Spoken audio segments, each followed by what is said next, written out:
Assalamualaikum warahmatullahi wabarakatuh. Alhamdulillah wa syukurillah wa ala alihi wa mawalah. La haula wa la quwata illa billahil aliyyil azim. Raditu billahi rabbah wa bil islami dina wa bi Muhammadin nabiyya wa rasulah. Rabbi zidni ilma warzuqni fahma. Amin amin ya rabbal alamin. Sugeng rawuh, selamat pagi anak-anak sekalian yang kelas 10.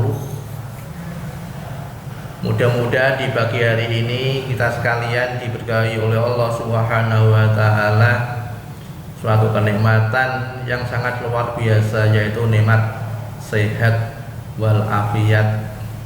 Dengan nikmat sehat itu kita bisa melaksanakan segala aktivitas. Dengan sehat itu kita bisa melakukan segala sesuatu yang kita inginkan. Dengan sehat itu kita bisa melaksanakan hal-hal yang hal-hal yang harus kita laksanakan sesuai dengan ketentuan-ketentuan yang ada.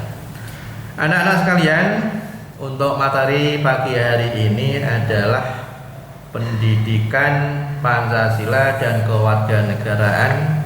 Tetap saya memakai buku acuan wajib, yaitu Airlangga ini, buku Airlangga. Kemudian Airlangga ya, buku Airlangga. Kemudian juga LKS ini, LKS. Nanti insya Allah anak kalian akan mendapat bagian satu persatu insya Allah dari sekolahan. Mudah-mudahan nanti bisa digunakan sebagai wacana atau tambahan referensi belajar pada anak-anak sekalian. Anak sekalian, bab 1 yaitu nilai-nilai Pancasila dalam kerangka praktek penyelenggaraan pemerintahan negara. Nilai. Tahu yang dimaksud nilai? Nilai itu adalah nilai sesuatu yang mengandung harga, sesuatu yang mengandung harga. Itu nilai. Contoh, ini berapa harganya? 2.500 berapa? Ini mengandung nilai harga. Ini berapa harganya? Ini misalkan harganya 500.000. Itu mengandung nilai. Jadi segala sesuatu yang mengandung harga dinamakan nilai. Jadi nilai itu harganya tergantung kepada benda yang dimilikinya. Itu nilai. Sedangkan Pancasila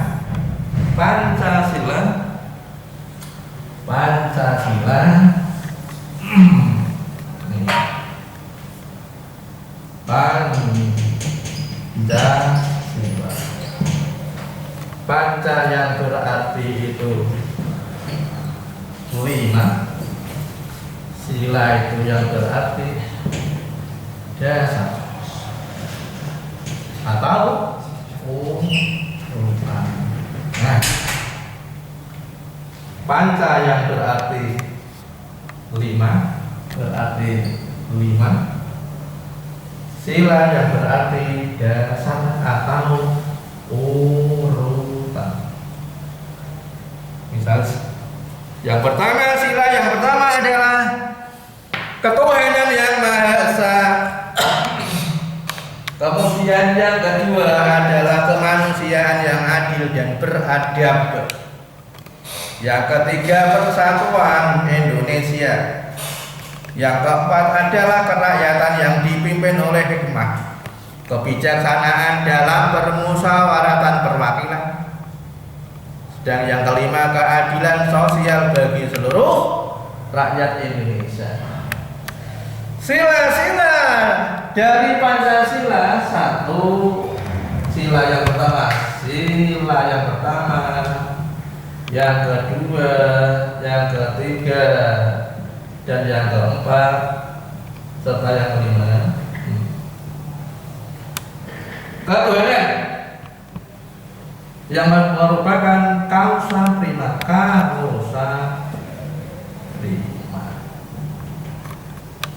ketuhanan yang maha esa, kausa, penyebab yang utama yang menciptakan itu langit, yang menciptakan itu bumi, alam dan seisinya adalah Tuhan. Maka di sini adalah Tuhan menciptakan segala sesuatu yang ada di dalam, termasuk Anda sekalian, anak-anak sekalian, termasuk alam sekitar sekalian, itu diciptakan oleh Allah. Wa ma khalaqtul jinna wal insa illa liya'budun. Wa ma khalaqtul jinna wal insa illa liya'budun. Ini gaya PPKN, padahal nanti anak-anak yang kelas 10 belum mengenal saya. Ini gaya PPKN di sekolah prima ya semacam ini. Yo no kenegaraan, yo no agama nih, yo no cari sini-sini. Nah, mau ini gaya pengajaran PPKN yang gini prima. Nah, Gusti Allah nyiptaake rupane iku langit kan. Mungkin barangkali silakan mbak-mbak atau anak-anak sekalian dulu enggak ada semuanya. Jadi Tuhan menciptakan manusia dan jin, wa ma khalaqtul jinna wal insa illa liya'budun. Menciptakan langit dan bumi untuk kepentingan manusia. Wa ma khalaqas samawati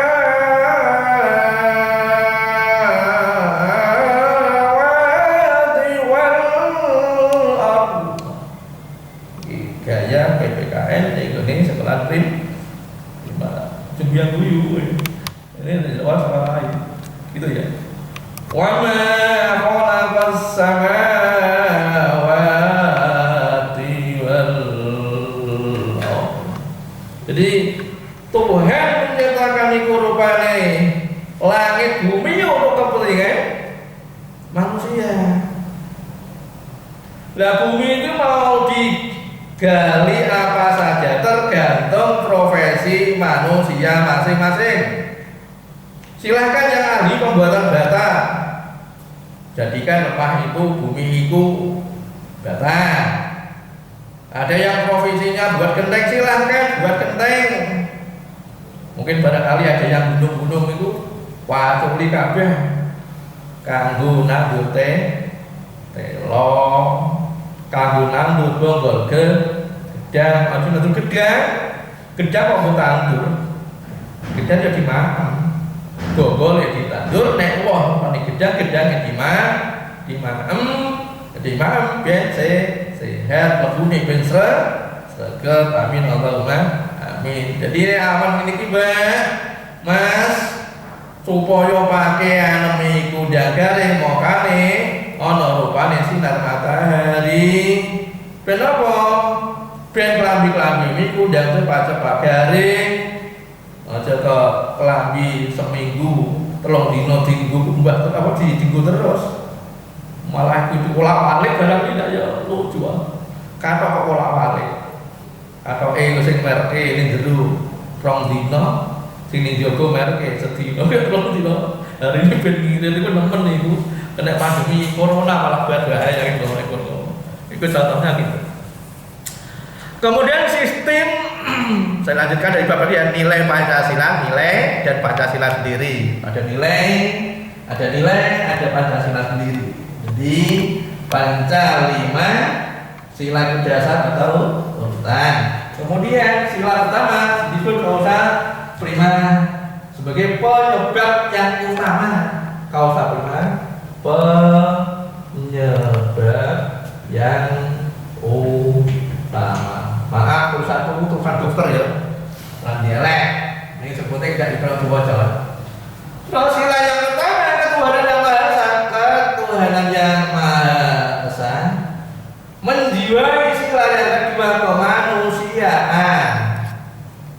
Manusia itu diciptakan oleh Allah, oleh Tuhan. Untuk apa? Untuk melakukan ibadah. Ibadah itu apa? Ibadah itu melakukan segala sesuatu untuk mencari keridhaannya Allah. Itu ibadah.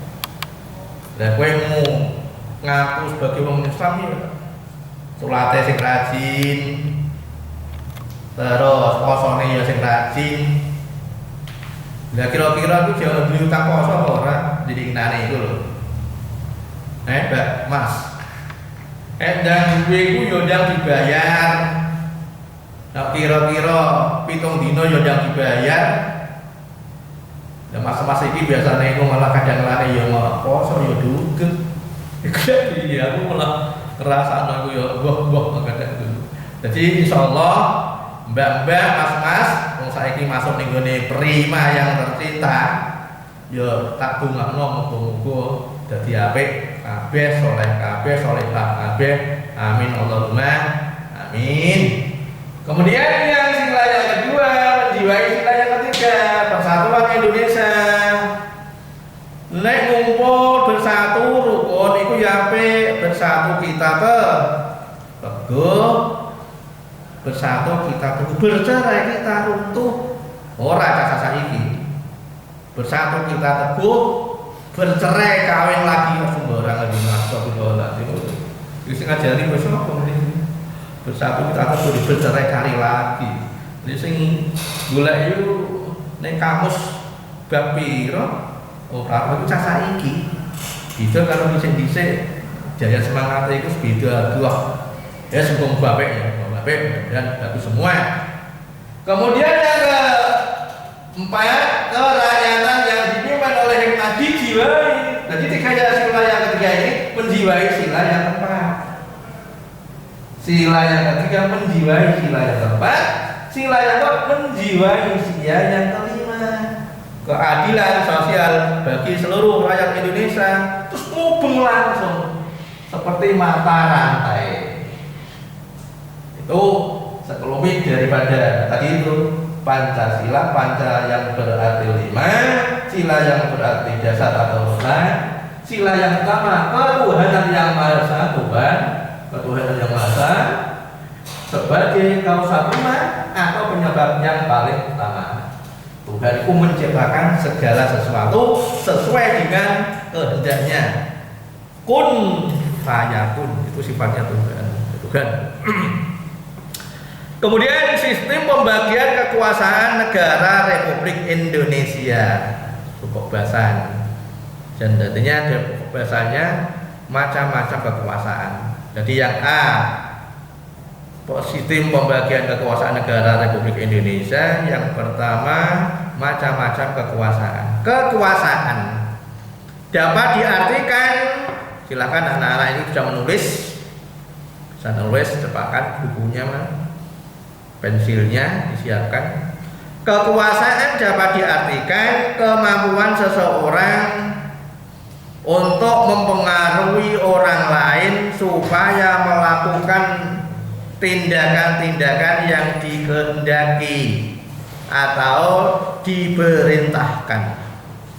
Saya ulangi, kekuasaan dapat diartikan yaitu kemampuan seseorang untuk mempengaruhi orang lain supaya melakukan tindakan-tindakan yang dikehendaki atau diperintahkan. Nah, kekuasaan itu ada yang positif, ada yang negatif. Ini duwe kuasa. Yang melakukan positif itu biasanya mengarah kepada kebaikan-kebaikan demi kemaslahatan. Tapi Kalau yang negatif itu biasa kan menimbulkan kecenderungan yang melanggar hukum, termasuk John Kay itu. John Kay kan karena dia kuasa ning gone komunitasnya ning kelompoke, lalu ngakon anak buah ya sakar dhewe, sehingga kalau semacam itu timbul dengan masalah-masalah hukum. Ning beda kalau yang baik memerintahkan segala sesuatu supaya sesuatu tersebut itu bisa bermanfaat untuk demi kemaslahatan, itu nanti bisa menimbulkan suatu kebaikan. Nah, itu kekuasaan. Adapun kekuasaan negara merupakan kewenangan negara mengatur seluruh rakyatnya untuk mencapai keadilan, kemakmuran, keteraturan. Saya ulangi.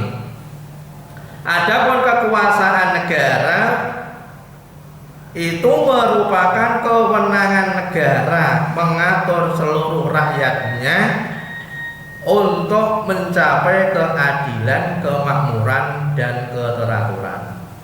Itu kekuasaan.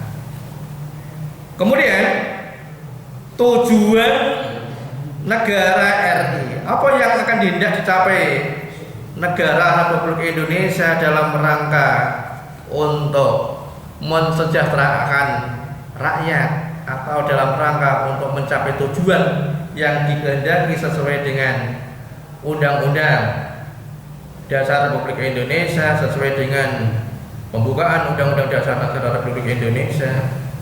Tujuan negara Republik Indonesia sesuai dengan pembukaan Undang-Undang Dasar 45. Yang pertama adalah melindungi segenap bangsa dan seluruh tumpah darah Indonesia. Silahkan untuk ditulis.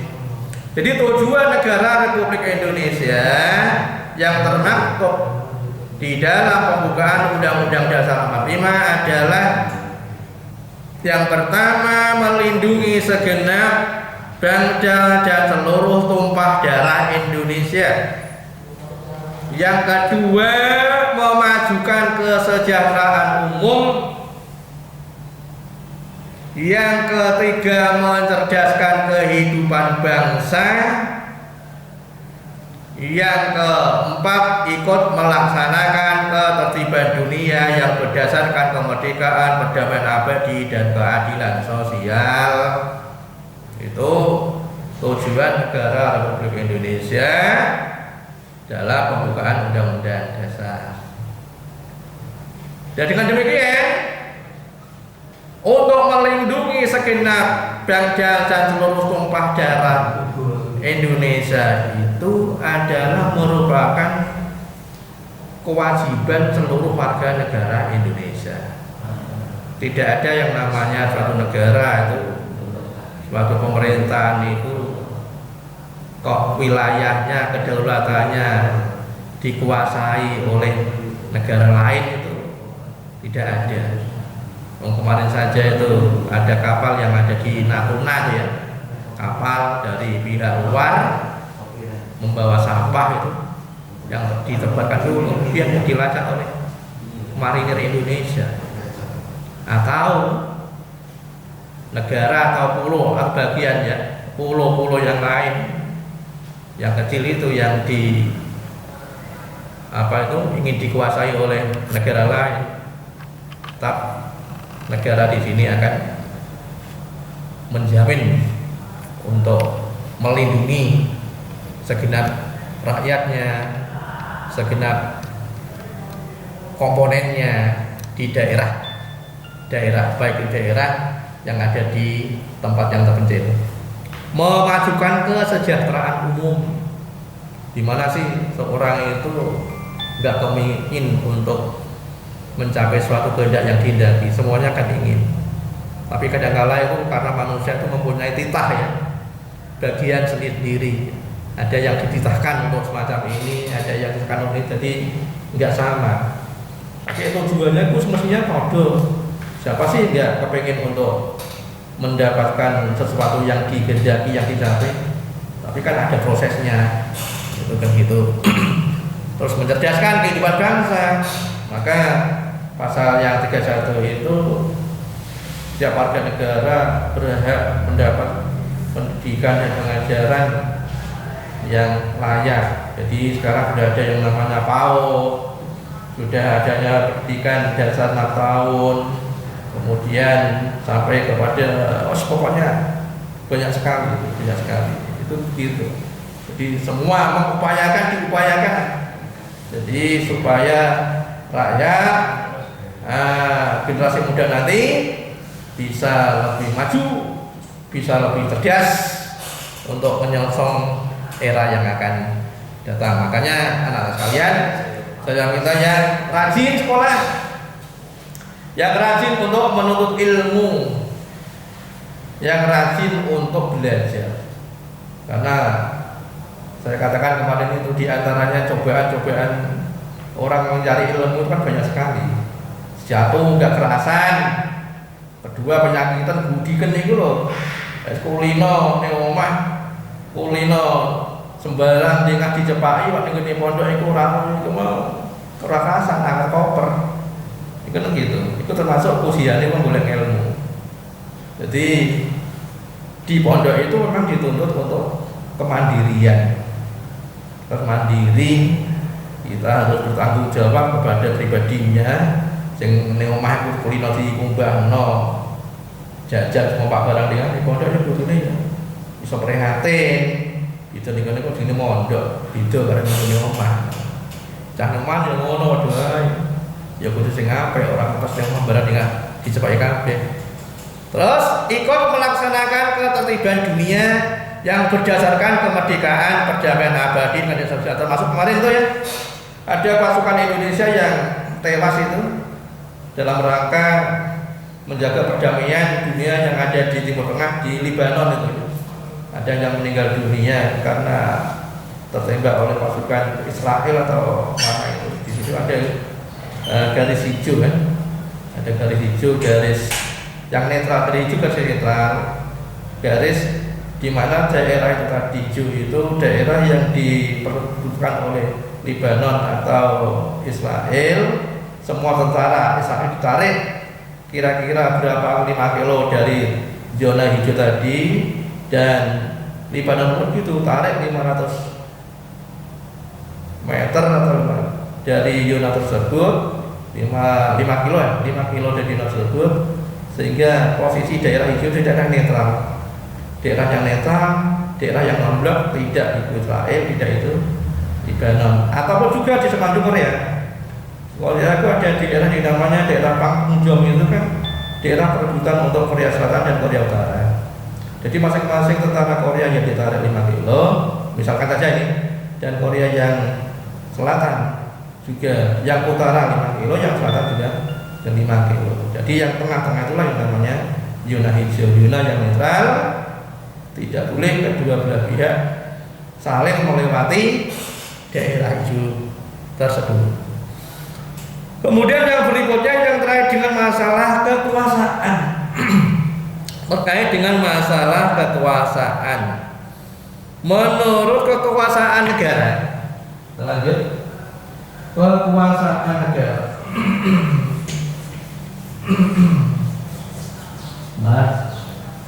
Kekuasaan negara menurut John Locke itu ada yang namanya kekuasaan legislatif, ada yang eksekutif, ada yang federatif.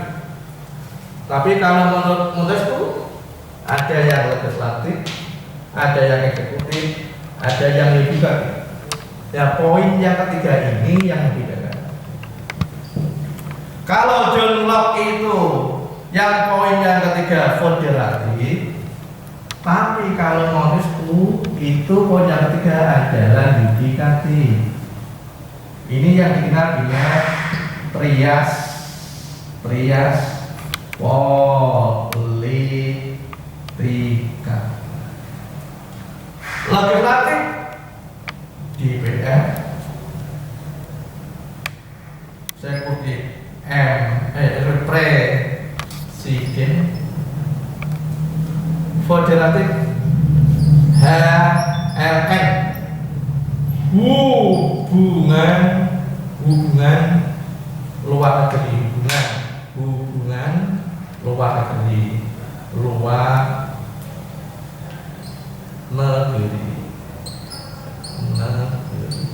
Nah, HLN, hubungan luar negeri,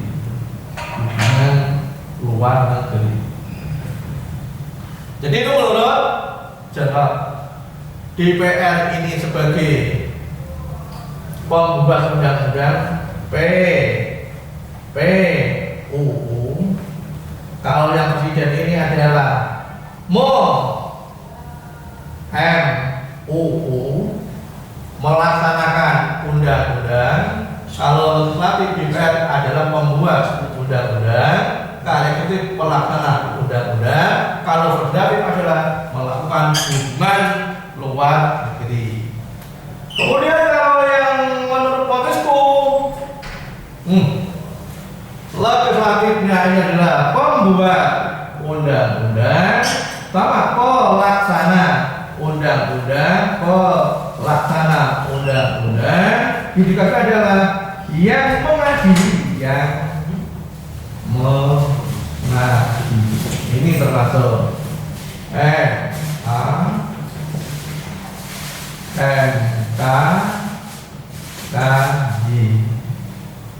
Jadi bedanya jelas, ulang lagi, legislatif sama DPR, eksekutif presiden, yang ketiga koordinatif hubungan luar negeri.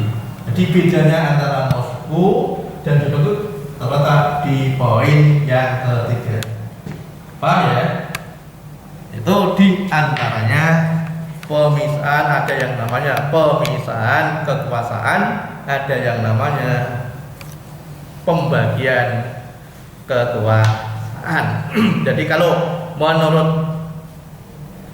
Montesquieu itu legislatif, eksekutif, yudikatif itu yang namanya dikenal dengan teori trias politika.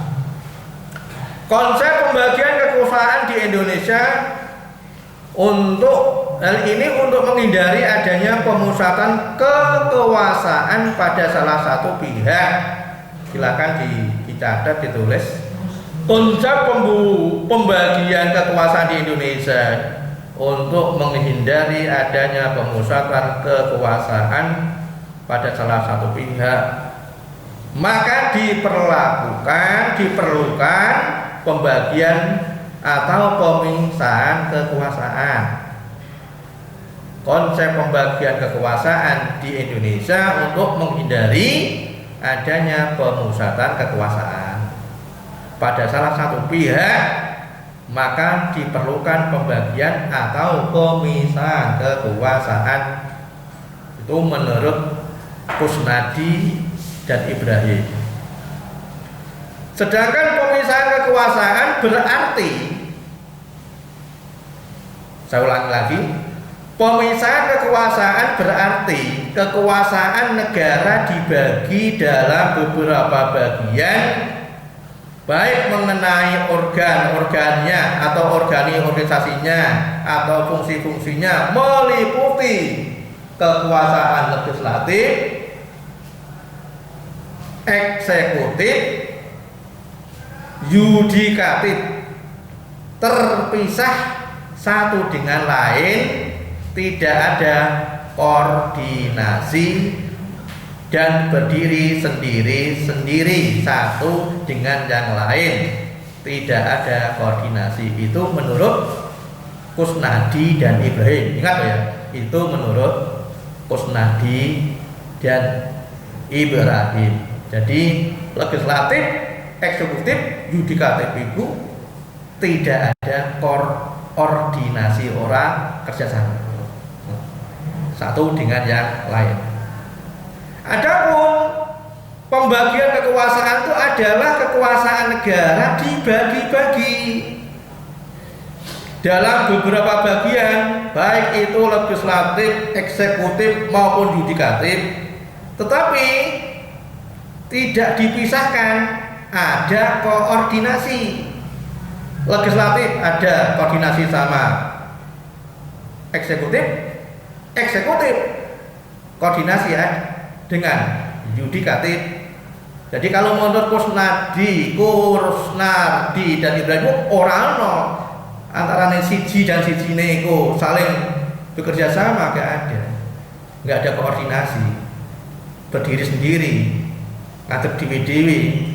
Tapi kalau yang ini itu ada koordinasi, misalkan dalam masalah-masalah perundang-undangan, misalkan dalam masalah-masalah kejahatan, misalkan dengan masalah-masalah tentang pemberantasan korupsi. Itu kan ada, sekarang kan ada polisi, ada kepolisian, ada kejaksaan, ada KPK sendiri, itu koordinasi. Termasuk kemarin yang ramai itu siapa itu yang membobol bank berapa triliun, siapa, Mas Joko Chandra. Itu kan melibatkan berbagai pihak. Dan ada koordinasi satu dengan yang lainnya. Kalau nggak ada semacam itu ya tidak sulit untuk dicapai. Lah muncul dengan semacam itu, mengapa kok sampai bisa Pak Joko Chandra masuk di Indonesia membuat KTP yang hanya berapa menit jadi, kemudian mengajukan PK peninjauan kembali ke MA dan lain-lain, kok mengapa saya muncul itu? Nah, itu kalau dia ada kerjasama gitu, biar nanti satu dengan yang lainnya bisa melengkapi permasalahan-permasalahan yang tidak dicapai. Jadi tadi ada pembagian kekuasaan negara dibagi dalam beberapa bagian, legislatif, tapi tidak dipisahkan. Satu yang lain ada, maksudnya ada koordinasi yang ada. Ya Indonesia pun memakai yang semacam ini. Satu dengan yang lainnya ada koordinasi yang ada di Indonesia.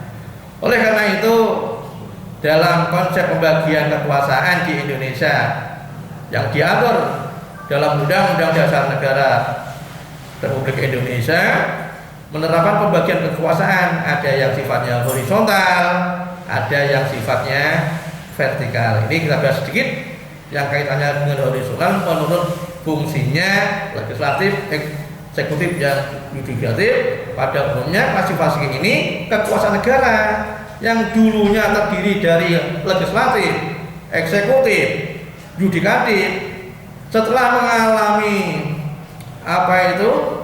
mengalami amandemen, maka ada yang namanya penggeseran. Setelah mengalami amandemen Undang-Undang Dasar, keberadaan dari legislatif, eksekutif, dan yudikatif itu tergeser dari yang semula legislatif, eksekutif itu setelah amandemen terdiri dari yang pertama kekuasaan konstitusi yang dilakukan oleh MPR. Jadi MPR di sini itu berhak menetapkan Undang-Undang Dasar 45 dan merubah Undang-Undang Dasar bila mana rakyat menghendaki 2/3 dari quorum yang ada. Kemudian yang kedua adalah eksekutif, presiden sebagai pelaksana. Jadi yang pertama kekuasaan konstitutif itu oleh MPR setelah terjadi penggeseran amandemen. Ini menurut buku dari terbitan Airlangga. Kemudian eksekutif presiden, legislatif DPR sebagai pembuatnya undang-undang. Jadi saya ulangi, konstitutifnya itu MPR sebagai penetap atau mengganti Undang-Undang Dasar 45 bila mana itu rakyat menghendaki. Di antaranya harus lebih dari 2/3, lebih dari itu kalau dikehendaki. Oleh karena itu, yang keberadaannya yang DPR sebagai pembuat undang-undang yang kedua, kemudian yang ketiganya adalah presiden sebagai pelaksana undang-undang, kemudian yudikatifnya yang meliputi MA yang keempat, MA, MK, dan KY, kemudian yang kelima eksaminatif atau inspektif. Saya ulangi. Yang kelima, eksaminatif atau inspektif itu yang dilakukan oleh badan pemeriksa keuangan bila mana terjadi ada hal-hal yang sekiranya hal-hal tersebut tidak atau melanggar daripada ketentuan yang ditetapkan, maka nanti BPK ini sebagai inspektif. Kemudian yang keenam adalah moneter, khusus diantaranya dengan adanya pandemi yang semacam ini kebutuhan keuangan negara sangat banyak sekali, sehingga ini BI yang merupakan bank sentral Indonesia, maka bank yang dimiliki oleh negara Indonesia ini itu melontorkan dalam segi keuangan prudensial guna untuk mencukupi kebutuhan yang diperlukan. Demikian anak-anak, sebagai awal pertemuan kita pada pagi hari ini, mudah-mudahan mendapatkan keberkahan dari Allah Subhanahu wa taala. Bila mana ada hal-hal yang kurang tepat atau khilaf, saya minta maaf yang sebesar-besarnya. Akhirat, wassalamualaikum warahmatullahi wabarakatuh.